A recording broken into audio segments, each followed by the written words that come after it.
नमस्कार दोस्तों। संसद में आज उन लोगों को जवाब मिल गया जो लोग ये कह रहे थे कि हरियाणा चुनाव के बाद, दिल्ली चुनाव के बाद, महाराष्ट्र चुनाव के बाद, चुनाव दर चुनाव इंडिया गठबंधन की पार्टियों का या कांग्रेस का हारने के बाद इंडिया गठबंधन कमजोर हो गया है। इंडिया गठबंधन के दल दिल्ली में अलग अलग चुनाव लड़ लिए तो इससे इंडिया गठबंधन कमजोर हो गया है। आज उन लोगों को संसद के भीतर करारा जवाब मिला और ये जवाब समाजवादी पार्टी और कांग्रेस दोनों के नेताओं ने मिलकर दिया। हुआ यूं कि संसद का सत्र चल रहा था, दूसरा दिन था, पूरे दिन संसद चली।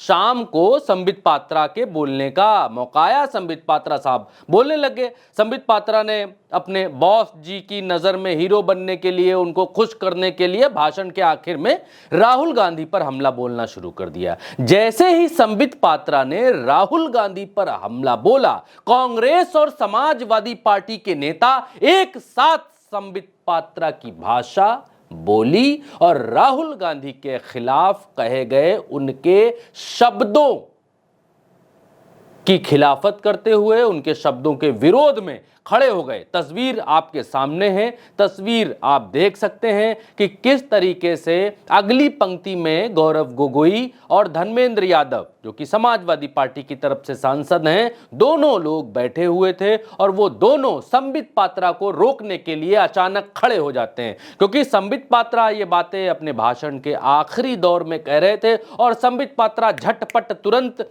ये बात कहकर बैठ जाते हैं। तस्वीर में आप साफ देख सकते हैं कि धर्मेंद्र यादव और गौरव गोगोई संबित पात्रा के खिलाफ कैसे खड़े हुए। सपा चाहती तो संबित पात्रा के खिलाफ मोर्चा नहीं खोल सकती थी। संबित पात्रा राहुल गांधी को कोई चीज़ कह रहे थे तो समाजवादी पार्टी इससे किनारा कर सकती थी, चुपचाप बैठी रह सकती थी। लेकिन इस तस्वीर ने यह बिल्कुल साफ कर दिया है दोस्तों कि इंडिया गठबंधन के बीच में दरार नहीं है, इंडिया गठबंधन टूटा नहीं है। इंडिया गठबंधन या इंडिया के लोग या अपोजिशन के लोग संसद में बिल्कुल एक दिखाई दे रहे हैं। दिल्ली के चुनाव के बाद भी इंडिया गठबंधन कमज़ोर नहीं हुआ है। ये तस्वीर इस बात की तस्दीक करती है।